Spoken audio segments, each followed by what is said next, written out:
Hey friends. So the most recent She Shines challenge is to share the story of a time where somebody did something small that had a big impact on your life. And so I'm going to tell you a story. It's actually one of my favorites that keeps coming up lately. And it is from back when I was about 23 years old. So I'm 37 now. I had just moved to Texas. Everything in my life was new and completely unfamiliar and weird. No offense. Everything was just weird to me. I didn't get it. I didn't get any of it. It was so very different from the very casual and chill Central Valley in California. I was from Visalia. I had lived there my entire life, and I had never experienced anything like this bubble I found myself in. My new husband and I moved here after 3 weeks of marriage. I had been a single mom. I had he turned 4 in January. We had gotten married in September. We got pregnant right away. Turns out I really totally misunderstood how natural family planning worked. I had it backwards, actually. I found out 2 years later. Oh, that's what went wrong. So I had a new baby, and I didn't have any of my old friends, my old world. I didn't really know where you found anything. Everything was just completely new. I was working at Starbucks, and I worked the early shift. My husband worked at our church contract. He got paid by the hour. So we, oh, Christina, you'll get this then. The valley is just a little different from what I'll describe. We didn't have any money at all, which is pretty normal when you're newly married. But we had gotten pregnant right away and had the new baby. So I was working at Starbucks because of the insurance. And so what we would do is I would go in every morning for the 4 a.m. Oh, sorry, I dropped you. I'm special. For the 4 a.m. shift. And I would work that. And then I would come home and I'd be there with the new baby Joshua and our son Michael, and my husband would go into work. And so we barely saw each other because that way we didn't have childcare, but we had insurance, and tip money was gas money. That was all of our gas money. And we had a food budget of $150 to $200 a month. $200 on a good month. So that was kind of the state of things. But I also had trouble sleeping. The reality is, even though I had to be there at 4 to open up every morning, I had to actually get up closer to 2 or 2:30 in order to nurse the baby and get ready and actually get to work. I would end up getting to bed because my husband would work all the night stuff. We didn't usually get to bed until 11 or 12. So I was living on basically 2 hours of sleep. It's an amazing amount of pressure in terms of trying to figure out the money. And it's just really stressful trying to make everything work. A new marriage, just a completely new life. And then everyone around me was very suspicious. So, Kara, it's so funny that you're on here because we were just talking about this. So when I first went to a new Lifegroup, I felt like I walked into an alternate universe. Everybody was done. See, Bible study back home, I had only been to one ladies' Bible study. I was really young. And it was early in the morning, so we were in PJ pants and t-shirts, and that was it was just in one of the common rooms of the church building. It was just not what I was expecting. And this was in a beautiful home in South Lake, Texas, was the very first one. And these women were gorgeous. Not normal pretty, and done. And it was 9 or 10 in the morning, and they had full makeup, accessories, heels and jeans with sparkles on the butt, and they were all just really nice. They were suspiciously nice. And by the time the actual story that I want to tell you happened, I was on actually my third life group. And so I I had gotten kind of used to it. I wasn't really like, I didn't really fit in, but at the same time, like, this was my life, this was my world. And I was just kind of expecting that there would come a time when I would like finally stop editing myself, and they were going to like see me and I'd say or do the wrong thing, and then like the other shoe would drop, or like the mask would fall. I'd see what was really going on with these chicks that seemed so nice and were so pretty and so different from the people that I had ever known. And honestly, I didn't really trust chicks in general. I'd basically, just always been hurt or rejected. And then, like, honestly, the church girls were the scariest. You could basically trust them the least because, well, I mean, I was a single mom. I didn't exactly live a sweet Christian life, and I just wasn't too sure about the whole thing. But one day I went in, and this life group was in a different South Lake home from the very first one I had been to. And these ladies had known me for a while, and I kept saying things and doing things to try to kind of like get them to show their true colors. Like, I would go and I would participate, but there was a little bit of an edge to most of what I would say. I was a little extra abrasive, honestly, like wondering like when it was going to finally happen, trying to kind of like almost force it. Like, when was I going to see like what was really like at the core of these people? And I was total pain in the butt. I mean, if I'm as difficult as I am at 37, you can only imagine how much fun I was at 23. And I had gotten to a point where I was just almost deliriously tired, and things were so hard, and it had been so hard for so long, and there was just no end in sight. But here's the thing. You probably wonder, why would you then go to like a Bible study at all? Why not sleep? Well, the thing is that the church that I was going to and that I still go to, they had for their Bible study / life group an amazing childcare thing where they would take your kids for like 3.5 hours. You would drop them off at the church, and then you had 30 minutes because, it takes time to check them in, and then get there to get over to where the Bible study was happening.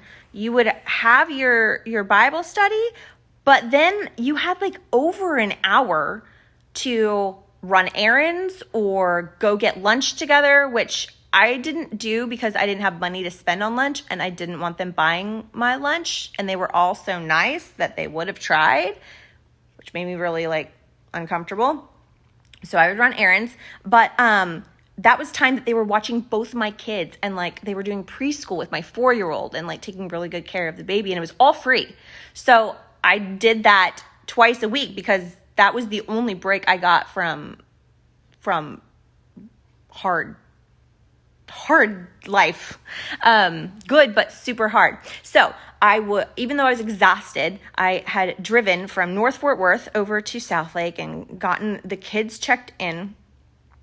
And I drove to Kelly McPeak's house in South Lake, and I went in and I sat there, and there's always little snacks and things, and I sat there, and there was just like I had just reached the point where I couldn't like hold myself together anymore. I was just so tired, and marriage was hard, and the baby was hard, and learning how to be a wife when I'd been a single mom was hard, and learning how to be a grown-up when I'd been such a brat was hard. Everything, I couldn't.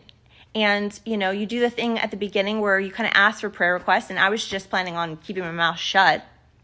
I was just going to sit and just listen, just get through it, because then I had to go to Costco and do the grocery shopping because, once I had used the gas to get that far, you can't just not go. You got to, make every cent count. And it comes to me, and instead of just like waving it on or not saying anything, I just start bawling.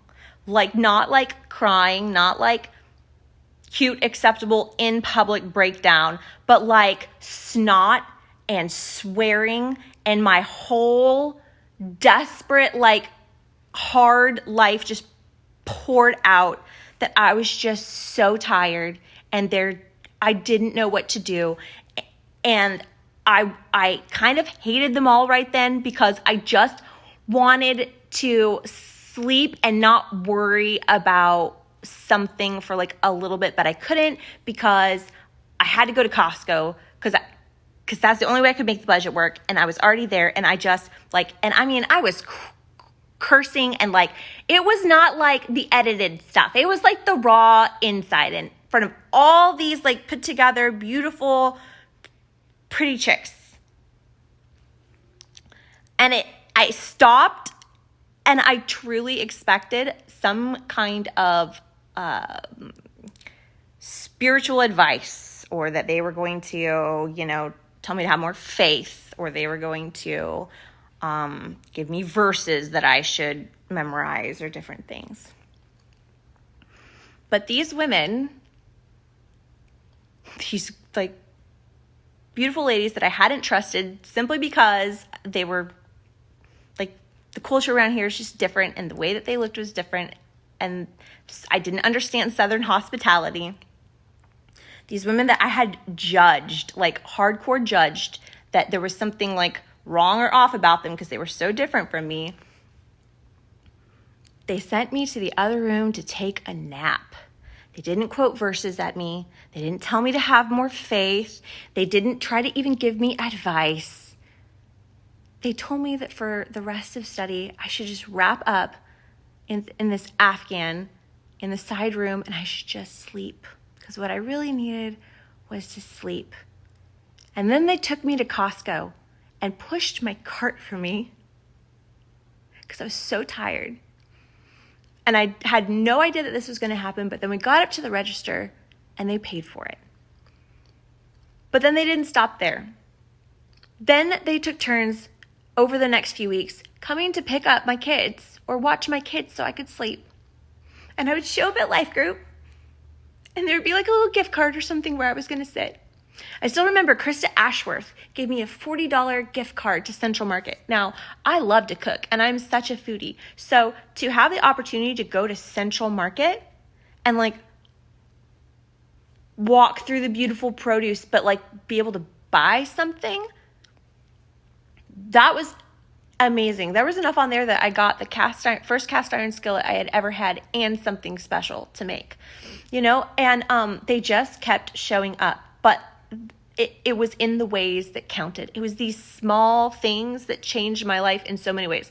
Not only do I still cook with that cast iron skillet now, and it started like a whole, like, I have so much of it now. I love that. It like helped shape like literally how we eat.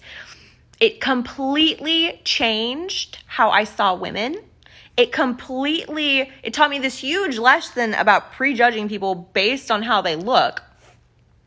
And it taught me about the power of small actions, the power of kindness. And it also really healed a lot of places in me where I had felt like I would never be enough, or I had felt that like church was something where you got judged versus where you were loved. And it was completely different from everything I would have ever expected. These like perfect stepbirds, no offense, because they're like amazing women, like, and they're my friends. So I was dumb. I didn't know. I looked at them, and because they looked beautiful on the outside, I thought that there must be something wrong on the inside, and it wasn't that at all. It couldn't have been more different. So that is my story of how some women who I thought would judge and reject me accepted me, loved me, and took care of me in the most practical and beautiful, simple, and small ways. And they did it, you guys, for like a year. I still remember Renee. Oh, I wish I could remember her last name. Renee. Shoot. She lived in Flower Mound.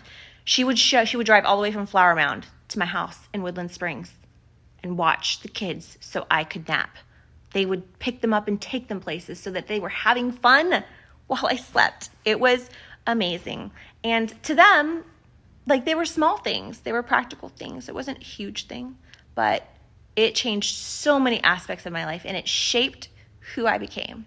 So, and on a side note, my friend Kara and I, we were talking about this today, how funny it is. There's nothing wrong or superficial about getting all dressed up. And if you love it, and showing up to Lifegroup at 9:00 in the morning in your pretty things and your heels and your lace and blingy things, I mean, honestly, I've kind of assimilated a fair bit. And there is nothing wrong with like not being like everybody else around you. Kara and I actually found each other because it was at my second life group, the one before the one that I just told you the story about. We showed up to our friend Sarah's house, or the girl who would become our friend Sarah, which was this just beautiful, like straight out of like Southern living, just beautiful home. And then everybody, which at that point I was used to it, it was my second life group, everybody was very done up, but she walked in for her first time. She's also from California, and she was like, "Ooh, like my baby's clothes don't match. She doesn't have a bow and jeans." And then she saw me, and I had jeans, flip-flops, and a sweatshirt, and we were both just like, use my people. So we bonded like that. But anyways, this is my She Shines Challenge. That is the very long and I think kind of fun story of how small things impacted my life.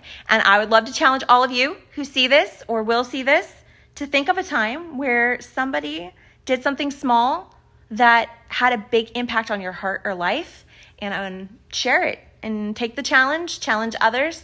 And I had ended up telling that story to some friends on the drive. And then a couple weeks ago, somebody did something small for my son that had a huge impact in his life. And I've just been thinking about the power of small actions and like what it would be like to purpose to live life in a way where we looked at opportunities to both do that for others, but to really remember and recall all of the times where people have been like the best of humanity. It's so easy to focus on like how ugly the world can be and how hurtful people can be. So it kind of like just feels good to think about the other side of it for a bit. So anyways, that's my challenge. Hope you take it. Bye.